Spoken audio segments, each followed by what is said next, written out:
No universo de Jujutsu Kaisen, o que define um vilão não é só o quanto ele consegue destruir numa luta, não é só o nível de energia amaldiçoado ou a técnica inata. Um vilão de verdade é medido pelo rastro que ele deixa, pela forma como ele mudou a história da obra, pelas mortes que causou, pelas traições que orquestrou, pelo quanto ele fez os protagonistas sangrarem de verdade no campo de batalha. É exatamente por isso que esse ranking não funciona só como uma lista de quem bate mais forte. Aqui a gente considera poder sim, mas também as consequências dos atos de cada vilão, o impacto real que eles tiveram na história e o quanto eles fizeram a obra ser o que ela é. Porque tem vilão que não precisa ser o mais poderoso pra ser o mais assustador, e tem vilão que não precisa ser o mais assustador pra fazer a gente passar raiva do início ao fim. Mas antes de começar, preciso deixar uma coisa clara: o Ryomen Sukuna não vai aparecer nessa lista, não é porque ele não merece, é exatamente o oposto. Sukuna está fora porque ele não é só um vilão da história, ele é o precursor de toda a trama. Desde o primeiro episódio, toda a existência do Yuji, toda a missão da sociedade Jujutsu, tudo gira em torno dele. Colocar Sukuna num ranking de vilões seria como colocar o oceano numa lista de coisas molhadas. Ele tá num nível diferente de conversa, então o rei das maldições fica fora, e a gente foca nos 10 que constroem o caos ao redor dele. Então hoje a gente vai ranquear os 10 vilões mais fortes de Jujutsu Kaisen. Eu sou o Dante, então bora pro vídeo.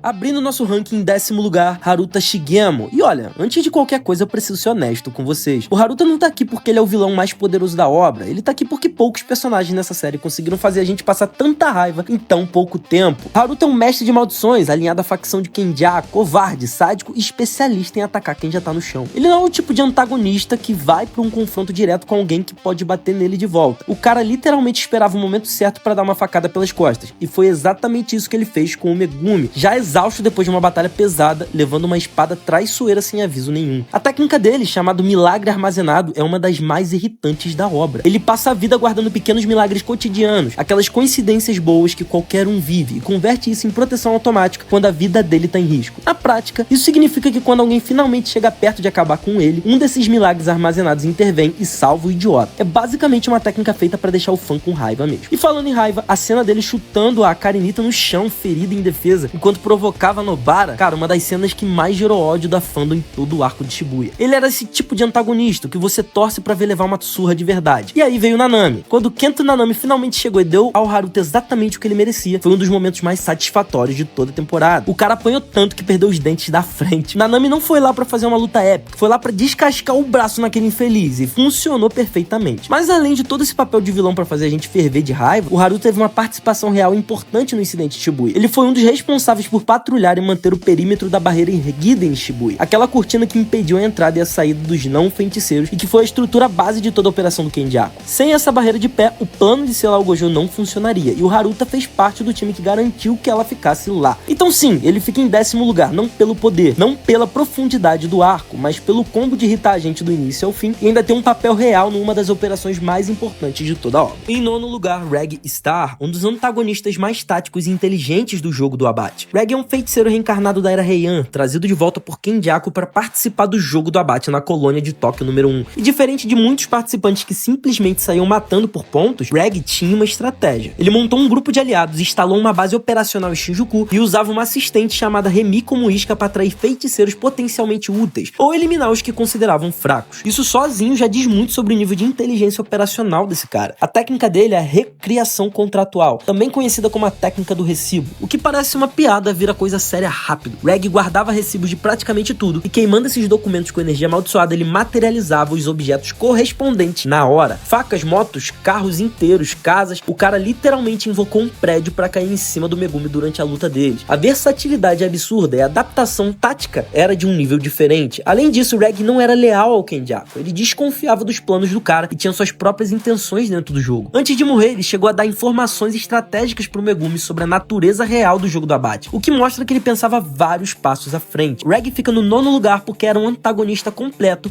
em termos de inteligência e técnica, mas seu impacto ficou contido dentro do arco da colônia de Tóquio. Não teve alcance nenhum rastro dos que vêm depois, mas ele deixou o Megumi bem na merda. Em 8º lugar, Kokishmuta, um Mekamaru, e esse aqui é um caso que exige contexto antes de qualquer coisa. Kokishi nasceu com a restrição celestial reversa, uma condição que concentrou toda a energia amaldiçoada no seu corpo, mas em troca, destruiu sua capacidade física de viver normalmente. O cara não conseguia andar, não não conseguia sair da caverna onde ficava. Tinha o corpo todo marcado e frágil, coberto de ataduras. Ele existia praticamente preso, representado na escola pelo robô Mekamaru, enquanto seu corpo real apodrecia numa banheira cheia de tubos. Então, quando Mahito e o falso Geto apareceram com uma proposta, informações da escola Jujutsu em troca de um corpo normal, Kokishi, é claro, aceitou. Ele passou anos vazando informações cruciais para a facção inimiga, localizações, rotinas, pontos fracos da estrutura de segurança da sociedade. É um dos traidores que mais causou dano logístico à obra inteira. E foi por conta dele que a barreira de Shibuya foi erguida também. Um dos fatores, né? E o motivo pelo qual ele entra nessa lista não é porque era um monstro, é porque o que ele fez teve consequências reais e pesadas. Parte do incidente de Shibuya só foi possível porque a inteligência que Mahito e Kenjaku tinham da escola vinha dele. Kokishi não é um vilão de coração, é um vilão por desespero, e isso, dentro da lógica dessa obra, é ainda mais trágico. Ele fica no 8º lugar não pelo poder bruto, mas pelo impacto silencioso que a traição dele teve na história. Em 7º lugar, Chozo, o irmão mais velho das Pinturas da Morte. Chozo é um híbrido entre humano e maldição, criado pelos experimentos do Noritoshi Kamo, que na verdade era o Kenjaku habitando naquele corpo. Ele herdou a manipulação de sangue da família Kamo e, como parte da sua natureza híbrida, usa essa técnica de um jeito que feiticeiros comuns simplesmente não conseguem replicar. O que faz do Chozo um antagonista de peso real é a forma como ele usa o sangue em combate. Projéteis de alta velocidade, barreiras de sangue coagulado, ataques em área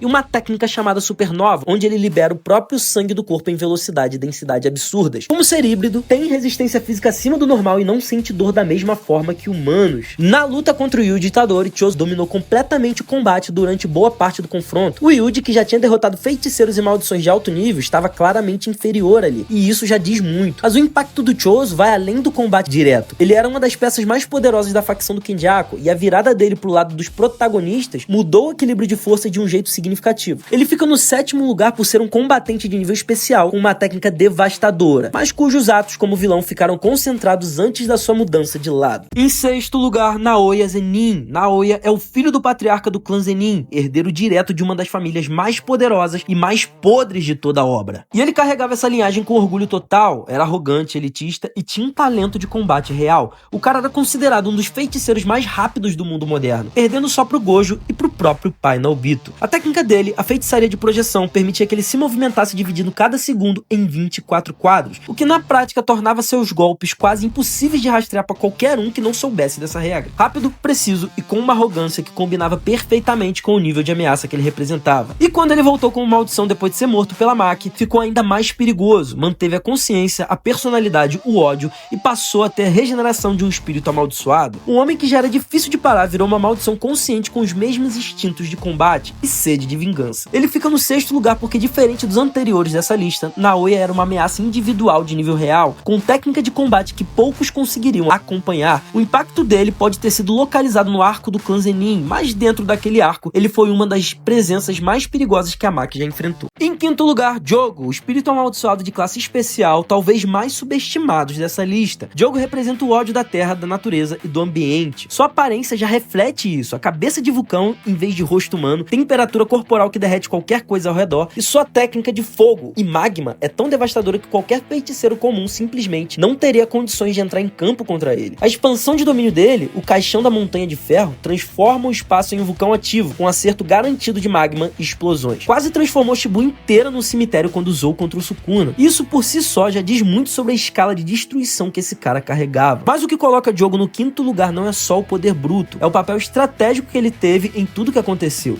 Jogo foi um dos arquitetos do incidente de Shibuya. Ele e seus aliados montaram a operação que prendeu o Gojo no reino da prisão. Possivelmente o plano mais impactante de toda a obra, porque tirar o Gojo de campo foi a condição necessária para que tudo o restante fosse possível, por exemplo, seu selamento. Sem o Jogo, sem a articulação dos espíritos amaldiçoados junto com Kenjaku, o incidente de Shibuya não acontece. E sem Shibuya, metade das estratégias da obra não existe. E ele morreu pelo Sukuna sim, mas o Rei das Maldições reconheceu a força dele antes de acabar com tudo. E no universo de Jujutsu Kaisen, esse reconhecimento do Sukuna vale mais do que qualquer ranking. Em 4º lugar, Mahito, e esse aqui é, na minha visão, o vilão mais cruel que Jujutsu Kaisen já produziu. Mahito é um espírito amaldiçoado de classe especial que representa literalmente o ódio que os humanos sentem uns pelos outros. E essa origem reflete diretamente na personalidade dele. Sádico, curioso, sem nenhum peso moral, genuinamente animado com o sofrimento alheio. A técnica dele, a transfiguração inerte, é uma das mais perturbadoras da obra inteira. Ele pode trocar a alma de qualquer pessoa e remodelar seu corpo como quiser, reformar membros, transformar humanos em monstros ou simplesmente matar instantaneamente ao esmagar a essência da alma. Sem aviso, sem contato prolongado necessário, sem chance real de defesa para quem não entende de proteção de alma. E o impacto do Mahito na história é devastador. Ele foi responsável por alguma das mortes mais marcantes e dolorosas da obra. A morte do Junpei, a morte da Nobara, na verdade, depois a gente descobre que ela não morreu, né? Mas mesmo assim, teve um impacto real sobre o Yuji naquele momento. Ele transformou civis em monstros em Shibuya, causou um nível de dano psicológico no Yuji que durou arcos inteiros e, obviamente, fez ele evoluir. Ele também matou Nanami, uma das mortes mais impactantes e bonitas da série. Eu digo bonitas porque teve aquele momento lá que ele passeou na praia. Mahito não é só um antagonista poderoso em combate, ele é o vilão que mais machucou os protagonistas por dentro e fez isso sorrindo. A crueldade mais pura que Jujutsu Kaisen apresentou, com consequências que ecoam até o fim da obra. Ou seja, Mahito aparece até em Jujutsu Kaisen Model, então por isso que ele fica no quarto lugar de hoje. Em terceiro lugar, o assassino de feiticeiros, Toji Fushiguro. Toji é um caso único em toda a obra, com exceção da Maki, é claro. Nascido no clã Zenin sem nenhuma energia amaldiçoada, descartado pela família, ele construiu uma carreira como mercenário assassino baseado em uma coisa só: um corpo humano levado ao limite absoluto. Com sua restrição celestial congênita, ao zerar a energia amaldiçoada que ele poderia possuir, seu corpo ganhou uma capacidade física que beira o sobre-humano. Velocidade, força, resistência, percepção, tudo num nível que rivaliza com os feiticeiros de classe especial. E sem energia amaldiçoada no corpo, ele conseguia se aproximar de qualquer feiticeiro sem ser detectado pela percepção de maldição, tornando um assassino praticamente invisível para quem dependia desse sentido. O que coloca Toji nesse ranking não é só o poder, é o feito. Esse homem chegou a derrotar o jovem Gojo. Não uma versão fraca, não um Gojo sem preparo, o Gojo com os 6 olhos ativos, com o limitado funcionando. Obviamente ele era mais jovem e não possuía